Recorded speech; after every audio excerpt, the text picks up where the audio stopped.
जब हम इस तरह से इसको देख रहे हैं ना, जो पिछला क्लास में हम लोग किए थे, ये वाला है हमारा। जब नीचे से ऊपर की तरफ में थ्रो किया जा रहा है, तो यहाँ पर भी तो वो काम होगा। जब यहाँ पर थीटा का वैल्यू कितना है, थीटा का वैल्यू जो है वो 0 डिग्री है, क्योंकि एकदम पैरेलल टू हॉरिजॉन्टल खींचा जा रहा है। अगर पार्टिकल को हम किसी पार्टिकल को ऐसे सपोज करो, इस डायग्राम में यहाँ से फेंकते हैं, तो थीटा का वैल्यू क्या रहता है? Theta is equal to 0। यहाँ से फेंकते हैं, थीटा इज इक्वल टू 0, क्योंकि उसके पैरेलल चला जा रहा है। यहाँ से फेंक रहे हैं तो थीटा इज इक्वल टू कितना? 0। तो इसका मतलब है कि अगर हम ऐसे लिखते हैं कि यू एक्स, यहाँ एक्स डाल दिए और यहाँ लिखे यू कॉस 0। अब कॉस 0 का वैल्यू कितना होता है? 1 होता है। तो यू इंटू 1, मतलब यू एक्स जो है यू के बराबर हो गया। और यू आई कितना होगा? यू आई तो नीचे जाएगा ना, ऐसे ऐसे जाएगा यू आई। तो यू आई, तो यू आई के लिए तुम क्या करोगे? यू आई के लिए तुम करोगे यू कॉस 90 डिग्री। और जब 90 डिग्री का वैल्यू डालोगे तो यू इंटू 0 बराबर 0 हो गया। तो ये समझ में आ गया हम लोगों को कि जब हम किसी पार्टिकल को किसी हाइट से फेंकेंगे, इस हाइट से अगर हम फेंकते हैं, एच हाइट से, ए पॉइंट से, वो है, ऐसे फेंकते हैं, तो हमारा दो कंपोनेंट होता है। एक यूएक्स का वैल्यू यू होता है, और जो यूआई है, यूआई का वैल्यू जी होता है। अब पार्टिकल अपना ट्रेजेक्ट्री कैसे बनाएगा? तो पार्टिकल ये ट्रेजेक्ट्री बना करके गिर जाएगा बी पॉइंट। ये आया। अब याद करो पिछला वाले में, इस वाले में, इसमें याद करो, वहां हम बोले थे कि यू कॉस थीटा जो होता है वो रिमेन्स कांस्टेंट होता है थ्रू आउट, रिमेन्स कांस्टेंट, वो हमेशा कांस्टेंट रहता है। तो जब वो कांस्टेंट रहता है, तो उसके चलते जो एक्सलेशन हो रहा था वो 0 हो रहा था।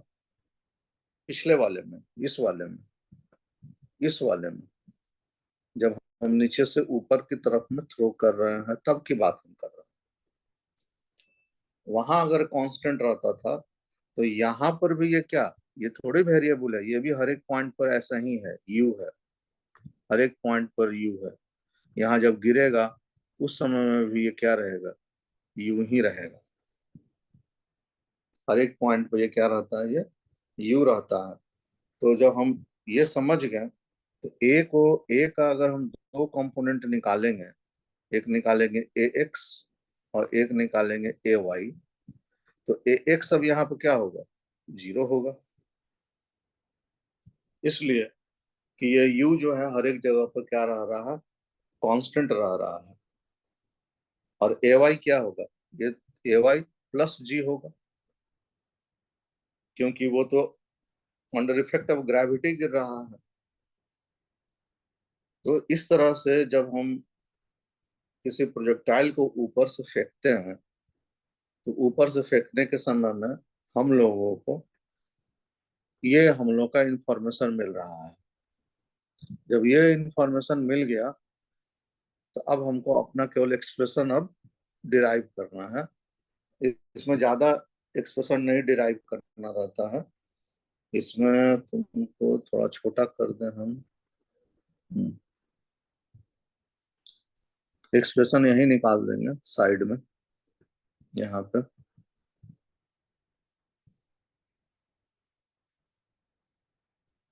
यहाँ निकाल देते हैं। पहले निकालना है कि ये कितने दूर जा करके गिरेगा, ये वाला पार्ट। हॉरिजॉन्टल डिस्टेंस और हॉरिजॉन्टल डिस्टेंस।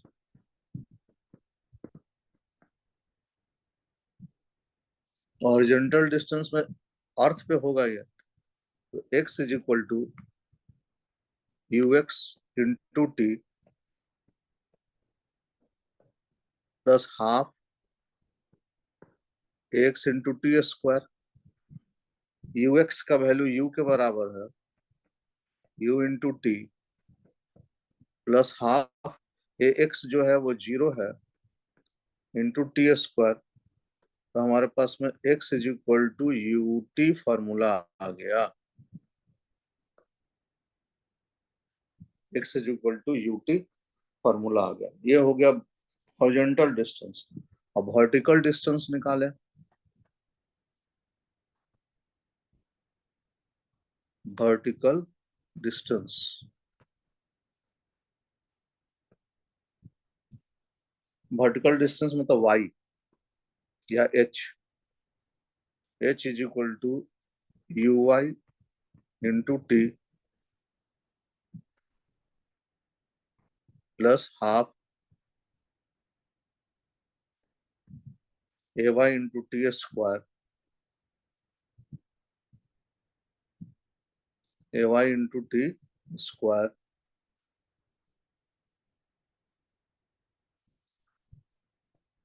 अब हमारा यू आई कितना है, यू आई तो 0 है into t plus half a y हमारा प्लस जी है,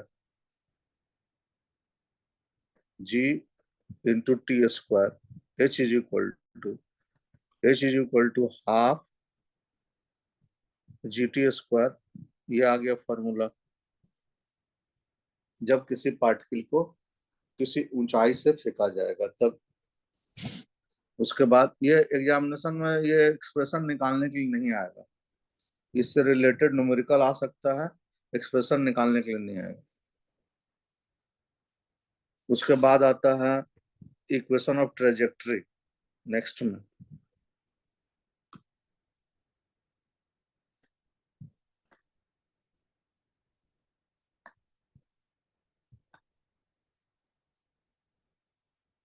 इक्वेशन ऑफ ट्रेजेक्टरी, तो यहां से हम क्या करेंगे, ये वाला इस वाला जो एक्सप्रेशन है यहाँ से t निकाल लेंगे, तो t is equal to x by u निकालेंगे।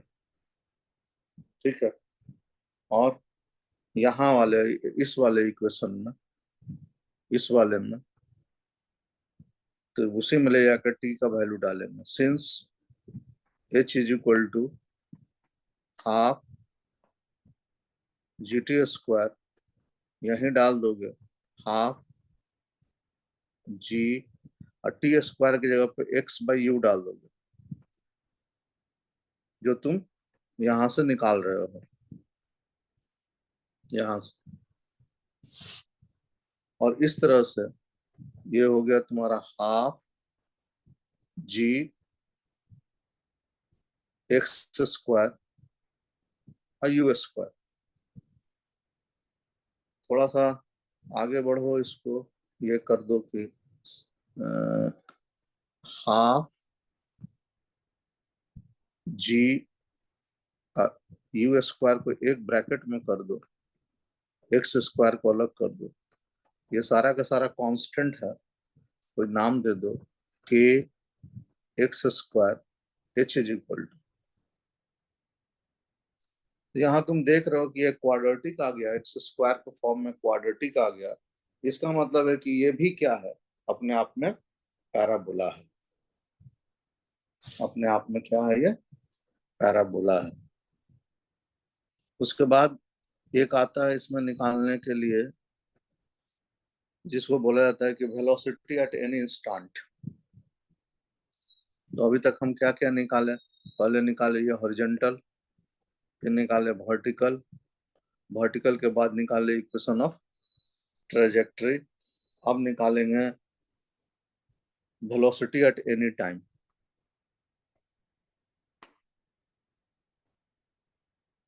वेलोसिटी एट एनी टाइम,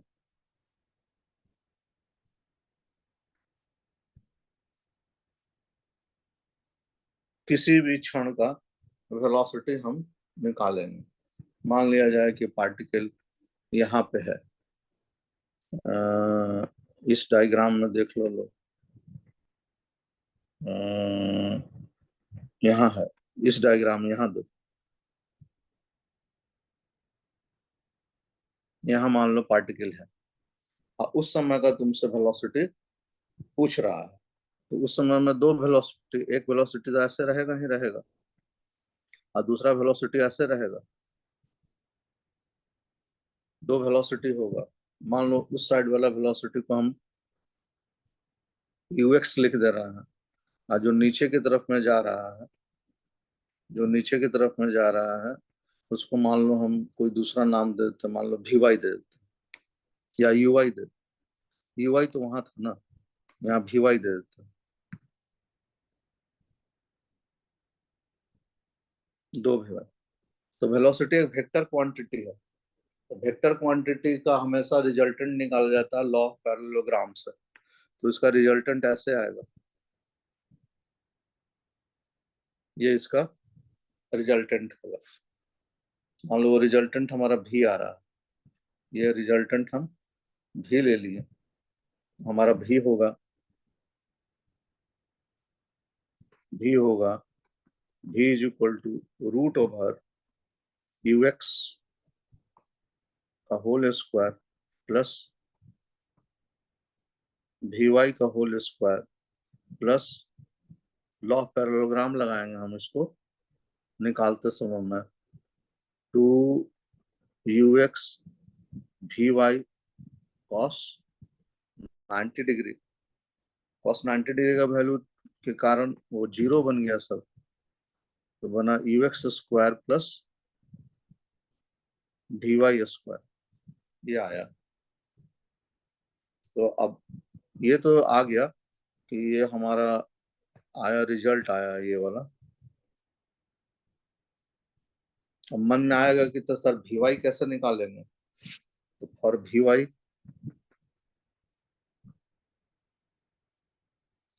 हम निकालेंगे, लिखेंगे u y plus a y into T.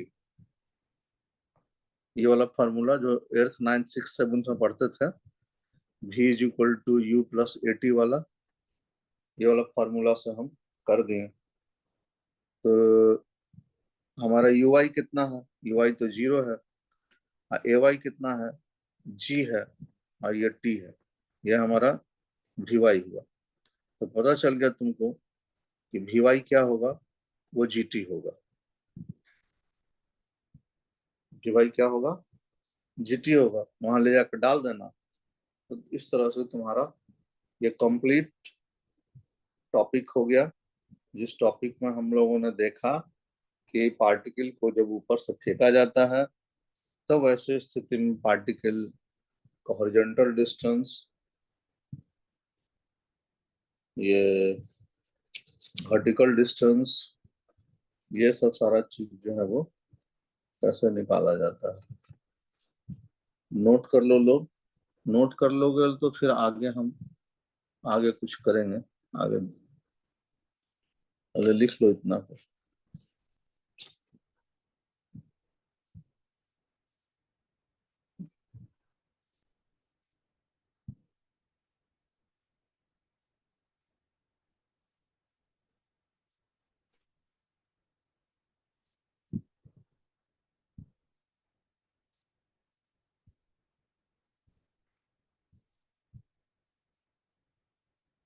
Note हो जाए तो बोलना, हाँ।